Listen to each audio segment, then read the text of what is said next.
Hello everyone, myself is Dr. Pinkesh Sutaria, working as an assistant professor at Department of Chemistry, Bhavans College, Dakur, which is affiliated to the Sardar Patel University. So today we are going to learn about the exo-endo attack and its product. So let us start with the one bicyclic compound. Suppose this is our bicyclic compound. Now we should know the terminology of bicyclic compound. This is known as bridgehead carbon.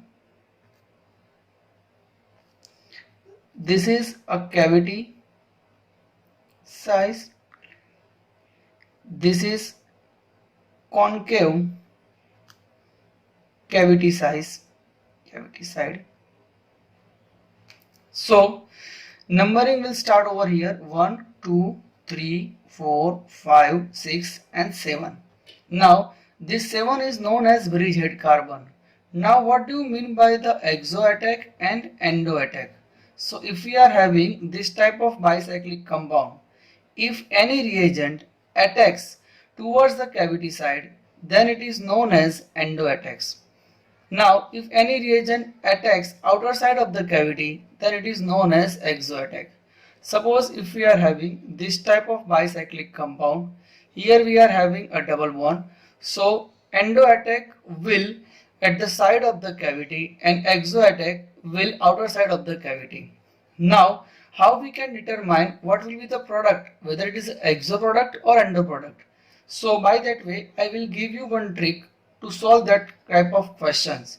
Suppose if we are having a bicyclic compound like this, if we are having a double bond over here, if there is no substituent on the bridgehead carbon, then it will always follow the exo attack.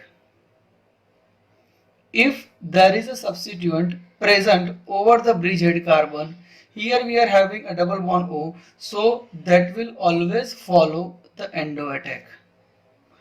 So this trick you have to apply in all the reagent, whatever the reagent you are studying. Suppose if we are studying about the RMGX, that is Grignard reagent, lithium aluminum hydride.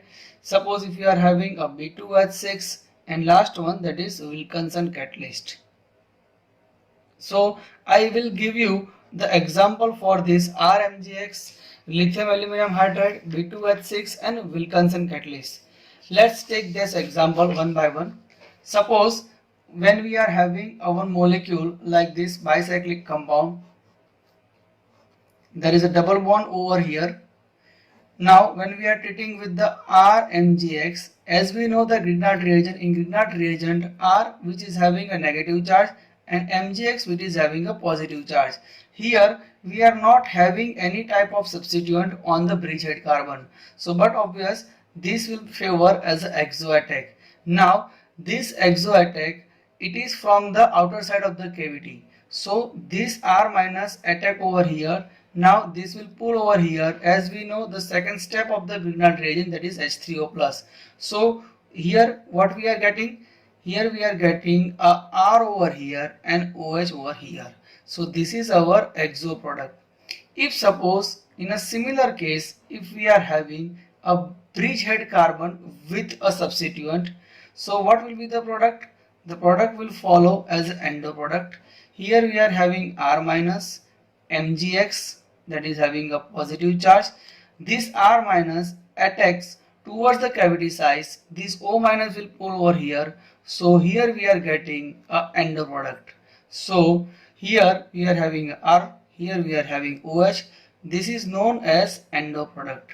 Now if suppose we are having a lithium aluminum hydride, suppose if we are having a bicyclic compound like this, here we are having a double bond over here. Here when we are treating with the lithium aluminum hydride, as we know that lithium aluminum hydride will give a H minus. Here there is no substituent on the bridgehead carbon, so it will follow the exo attack. So now exo attack will attack from the outer side of the cavity. So this will attack over here, this O minus will go over here. So that is our product, that is bicyclic compound. Here we are having OH group. Now here we are having a hydrogen group. Now if suppose there is a substituent on the bridgehead carbon, In a similar case, if suppose we are having a substituent on the bridgehead carbon, so that will follow as an endo product. Here we are having a double bond O, lithium aluminum hydride, that H minus will attack towards the cavity side of the double bond O. This O minus will pull over here. So what we are getting here, we are getting a endo product, that is a OH, H over here and OH over here. So that is our endo product. So by that way you can have a exo and endo product. Now I give you one example to solve by yourself as a homework. Suppose if we are having a bicyclic compound over here, when we are having double bond over here, what will be the product for the lithium aluminum hydride? That is our first homework. Now second one, that is for the B2H6. Say suppose if we are having a bicyclic compound over here, when we are treating with the B2H6 in presence of H2O2, what will be the product? So that is your